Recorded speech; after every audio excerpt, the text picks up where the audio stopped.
UTS அப்படிங்கிற unreserved ticketing system பற்றி நம்மள பலருக்கும் தெரிந்திருக்கும். தற்போது அதில் ஒரு மாற்றம் வந்திருக்கிறது. ஆர்டினரி ஃபேர் அப்படிங்கிற ஒரு ஆப்ஷன் ஆனது தற்போது சதர்ன் ரயில்வேயின் கீழ் தமிழ்நாட்டில் வரக்கூடிய அனைத்து ரயில் நிலையங்களும் தற்போது இந்த ஆப்ஷன் வந்திருக்கு. முன்னதாக சென்னையிலிருந்து பிற ரயில் நிலையங்களுக்கு நம்ம சர்ச் பண்ணோம்னா இந்த ஆர்டினரி ஃபேர் காட்டும்.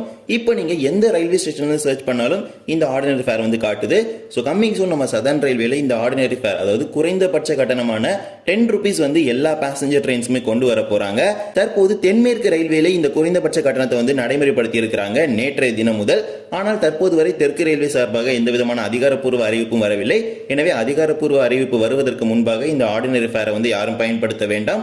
அதற்கான அதிகாரப்பூர்வ அறிவிப்பு வந்த பிறகு இந்த 10 ரூபாய் கட்டணத்தை நீங்க பயன்படுத்தி செல்லுங்கள். தற்போது பயன்படுத்தினீங்கன்னா கண்டிப்பா ஃபைன் போடுவாங்க. குறைந்தபட்ச கட்டணம் குறித்தான அதிகாரப்பூர்வ அறிவிப்பு வந்தவுடன் உங்களுக்கு பகிரப்படும். எனவே தற்போதைக்கு இந்த ஆர்டினரி ஃபேர் ஆப்ஷன் UTS ஆப்ல யாரும் பயன்படுத்த வேண்டாம். மெயில் எக்ஸ்பிரஸ் அப்படிங்கிற ஆப்ஷன் மட்டும் தான் யூஸ் பண்ணணும்.